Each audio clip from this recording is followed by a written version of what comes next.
What's up, board fam? Eric here. And you know what's really disgusting is when you find out from these guys who spend months and months and months attacking actors, directors, people of color, black people, trans people, gay people, women. They spend months doing that, trying so hard to make something bad because of these reasons. And then they go to the movie or they watch the show and they find out that everything they complained about, all of the issues that they saw on the red carpet, all of the issues they saw in interviews and earned media, all of these things, all of these issues that they had created, all these problems that they created, they end up not being a problem at all. And they have to talk about the movie based on the merits of the movie. I can't tell you how many times this has happened with these content creators. We're going to watch a video from Film Threat, which is Chris and Alan. We're going to watch these guys who have spent months not only on their own channel harassing actors, going after Lupita, calling them Helen of Detroit, doing all this other shit, spending months doing this. They go and they watch the movie, they do an out-of-theater reaction, and even though Alan in this out-of-theater reaction is going to do the same thing he always does, everything is awful, everything is garbage, everything is bad, it's pretty much rinse and repeat with him. But Chris realizes that all the stuff that he complained about, none of that is really the problem with the movie. So we're going to watch their video and just kind of unpack how it looks when these media grifters actually have to put up some kind of real content that makes sense instead of just playing to their base. How are they going to do it? How are they going to spin it? Let's see. Here we are, Alan, with our out of the theater review of the Odyssey, our social media reaction. Christopher Nolan. What do you think? I was bored out of my mind. Big shock. I was checked out on this movie pretty much from the beginning. Surprise. The sound was awful. I couldn't understand dialogue. And then I started to understand dialogue and realized how bad the dialogue is. Right. This is the most pretentious movie I've seen all year. Cool. Let's go to Chris. I can't wait to not see this movie. Let's go to again. Chris. The thing that didn't work for me mostly was the accents. The way they spoke, I felt diminished the film. It felt too modern. And in a way, which is weird because that's exactly what the movie was sold as, is a modern telling of the Odyssey. This hasn't been some bait and switch or some big mystery. This has been what Christopher Nolan has said about the movie for months now. It's been what people associated with the movie have been saying for months now. So if you don't like the fact that it feels modern, well, then you went into the movie with expectations of something that you were told it wasn't going to be. This was never going to be some Shakespearean version of the Odyssey. It was never sold as that. It was never packaged as that. No one associated with it said that. Matter of fact, you guys knew this because you've been on panels with people where they've talked about the fact that this is based on a modern translation of the Odyssey. You already knew this. This is one of those things where it's like you have to judge the movie based on what the movie is, not what you wanted the movie to be. Now, if we were not told that this was going to be a modern version, and none of the marketing told us that, the director didn't say it, the writers didn't say it, the actors didn't say it, and then you went out and you saw it, and you're like, oh, this is different. I didn't know it wasn't going to be something more classical. I can understand you being a little bit more critical on that. But you already knew this because you've spent months hyper fixating on anything and everything related to the Odyssey. It kind of felt like El Topo. Alejandro Jodorowsky's El Topo was like a modern Western, and this felt like a modern epic, and just which is what it was packaged as. That's what it was marketed as. That's what it was sold as. Look, there are parts that drag, especially the first half, but then there are also moments, in particular with the Cyclops. I thought were great. The fall of Troy. I thought The Witch. The Witch with played by Samantha Ward. She was very good, and the way they the soldiers transform. I'm not going to go into detail there. So, in other words, all of the doom and gloom, and it's going to be super woke, It's all DEI, DEI casting, DEI everything. All of that was for nothing at this point. Months and months and months of invested energy in other streams with other people, whether it be Critical Drinker, Nerdrotic Streams, Geeks and Gamers, Ryan Kennel, Film Threat, Side Scrollers, just pick your poison, whichever one it is. All of the months of calling this movie woke DEI trash, and it ends up not being woke DEI trash.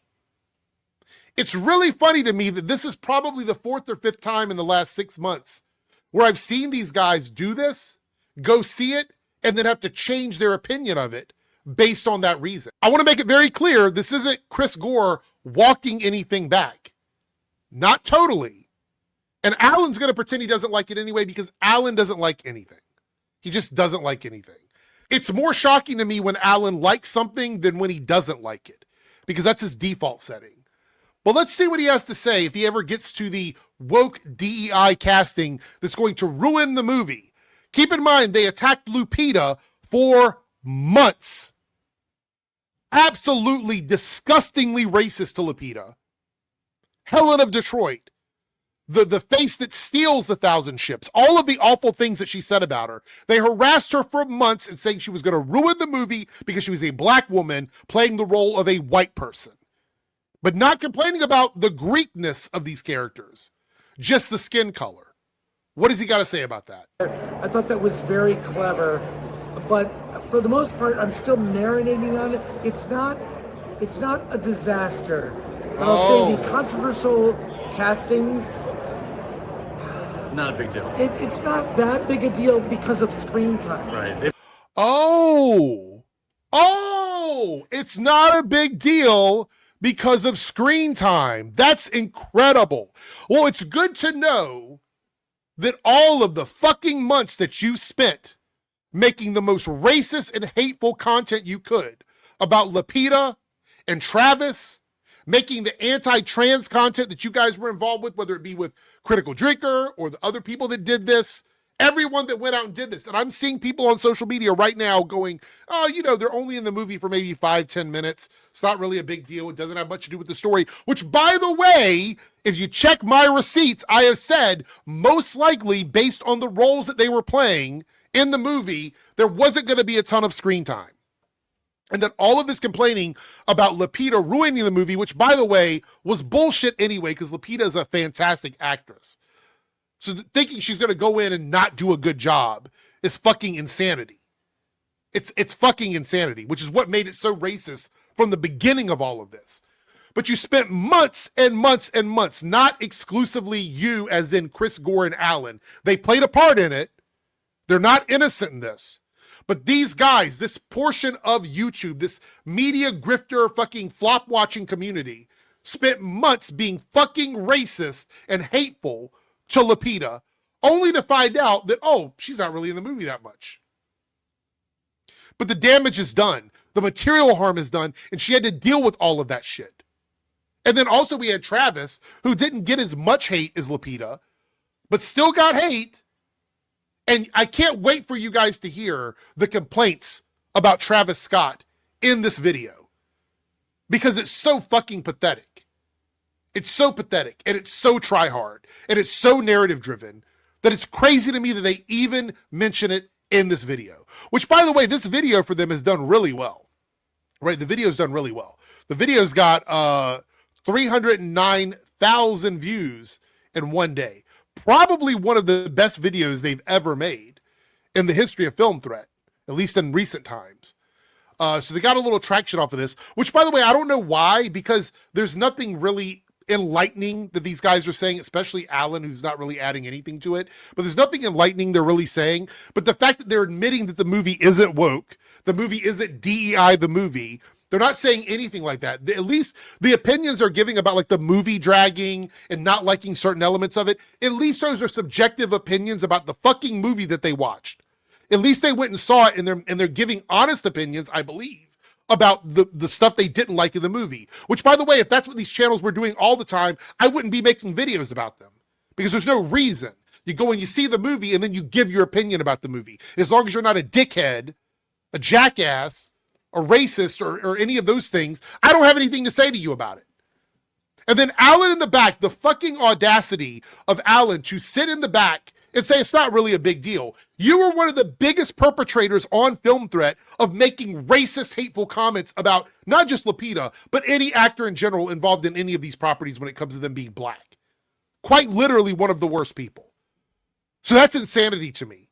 Not to mention Elliot Page. And they're going to talk about Elliot here in a moment, but I have something to say about that as well. It might as well be cameos. They're really not in the movie all that much, although Elliot Page as Sinan is the greatest soldier I've ever known. It was called that in the movie. That's like a line in the movie. Yeah. Okay, so.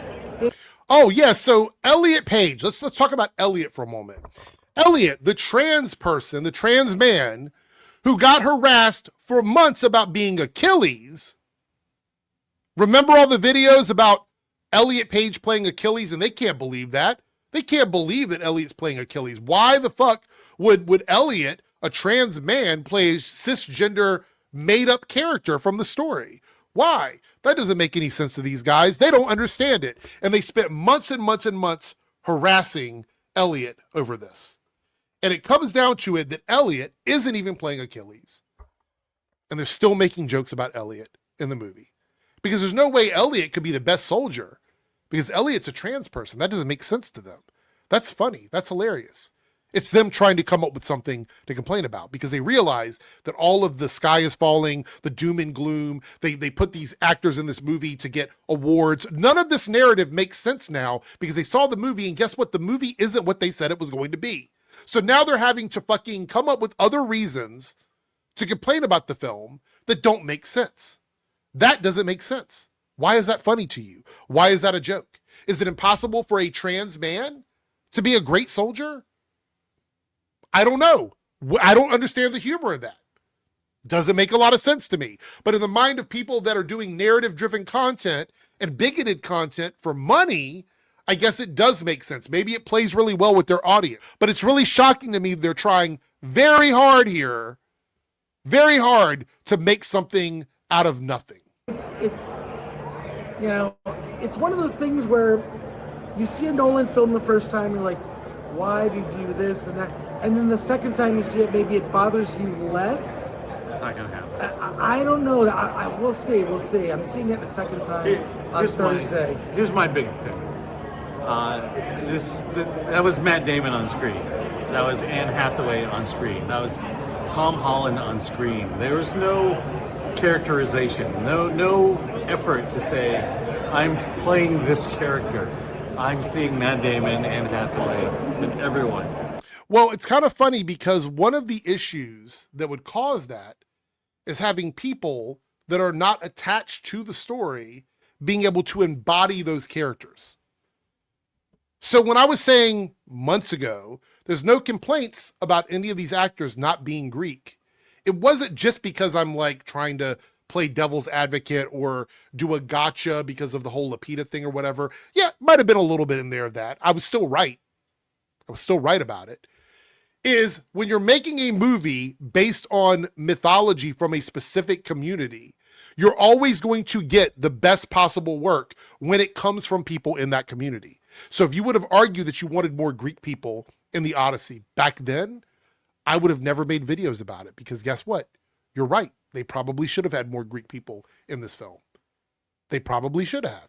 Maybe that's what should have been done. Maybe they should have cast the net for more Greek representation in a story about Greek people.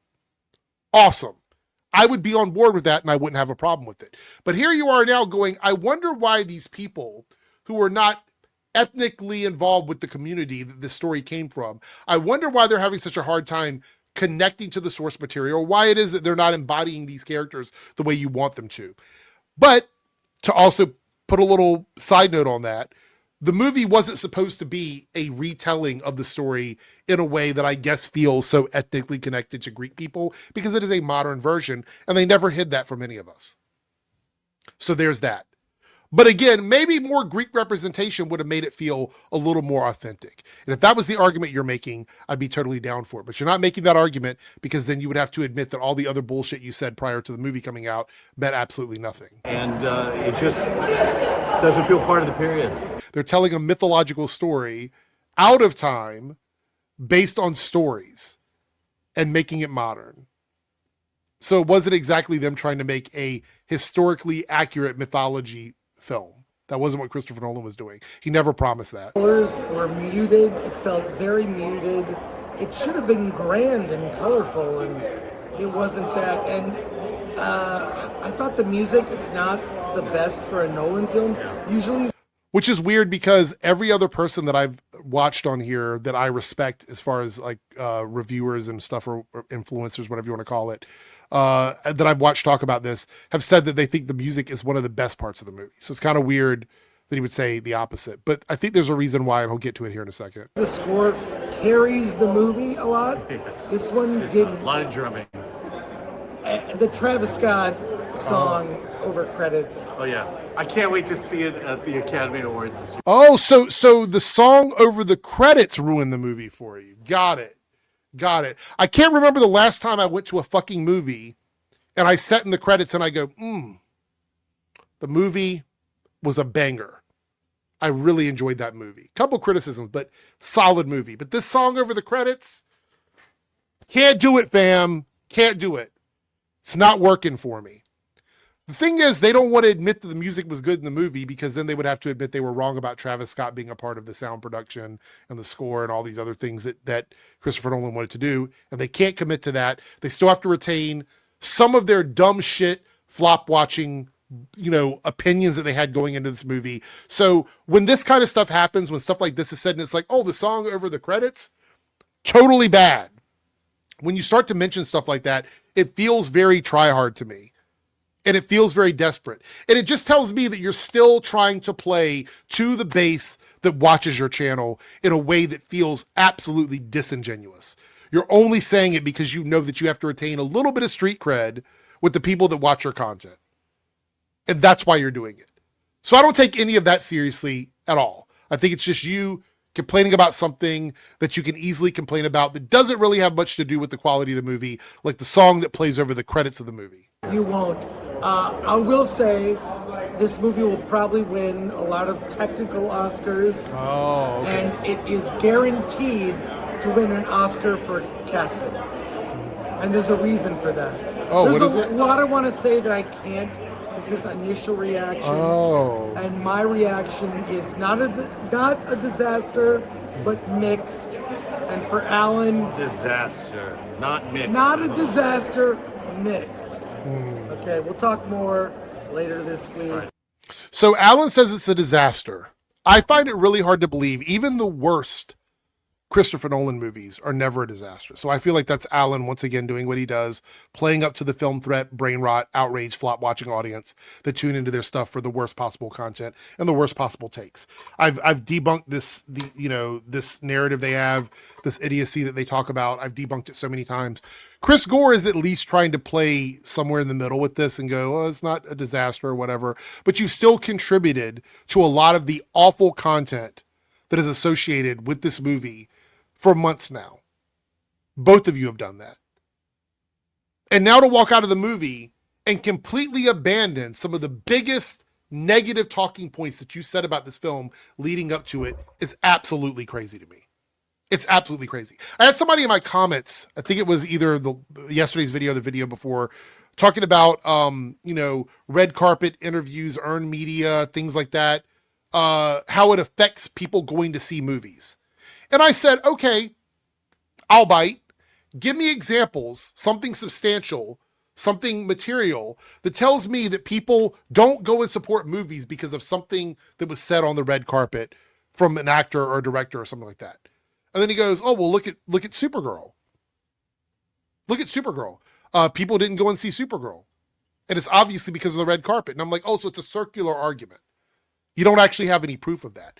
It is an unprovable thing, which is why they love to use it. There's a reason why these guys use red carpet interviews, earned media, little spots done for promo stuff. They love to use that because there's the burden of proof for them to go, hey, this one comment caused the movie to fail. The burden of proof for them to do that is so low. It is so low because they couldn't provide it, but they can stir up the hornet's nest enough to make you believe it. Because they can go, oh, well, Lupita said in an interview that, you know, she wished that, if she ever got to speak to Homer, she would ask why there wasn't more screen time for women. They would say that's the reason why the movie failed. Because of that, with absolutely no proof whatsoever. They would just go, that's the proof. That's it. That's the level of critique that these guys do prior to a movie coming out when they're flop watching and media grifting leading up to the release of these movies. I would respect them. I don't want to say so much. I would respect them a little bit more if they went and saw the movies first and then did their flop watching. But there's not a lot of money in that. Once everybody else has seen the movie, you can't really lie about it. Can't do that. You know, you can't grift off of it as much once people have seen it, because then other people have their own formed opinions of it. And it makes it harder for you to astroturf and flop watch and poison the well. It makes it harder for you to do that. So that's what they have to do. They have to spend months doing it because the only time they have, there's a very small pocket of time where they can go, here's an interview, this person said something dumb, so the movie is going to be a disaster. And then if it ends up not being a disaster, they won't ever talk about it again. And so many of them in this space would not come out and say that the movie is not going to perform well because they didn't even believe it. They didn't believe it. And every once in a while, every once in a blue moon, they'll get a Supergirl. A movie where there's a lot of other factors to why the movie didn't perform well, but they'll just claim that it's whatever it is that they said. Even though they went to the movie and they saw that none of the problems that they complained about on the red carpet were present in Supergirl, it still did poorly, but they don't have a reason why because they're not actually using their brain with any of this. It's pretty much a rinse and repeat recipe for flop watching with these guys. To get back to my main point on this, it really fucking sucks that actors like Lupita and Elliot and Travis, who's also an entertainer, a rapper, a singer, it really sucks for people like this to have to go into these movies and deal with months and months and months of hate that ultimately adds to nothing. They didn't do anything to get it. This goes for Millie as well. They didn't do anything to get the hate. They get it anyway, so these fuckers can make money off of flop watching and generating negative hate and narrative and poisoning the well for these movies so they can line their pockets. It is the most despicable, disgusting, lowbrow, anti-intellectual, anti-art possible content that you could make. It is so lazy. It's so reductive. It flattens the argument down to, is the woman attractive? No, so the movie's going to be a flop. That's not criticism. It's just not.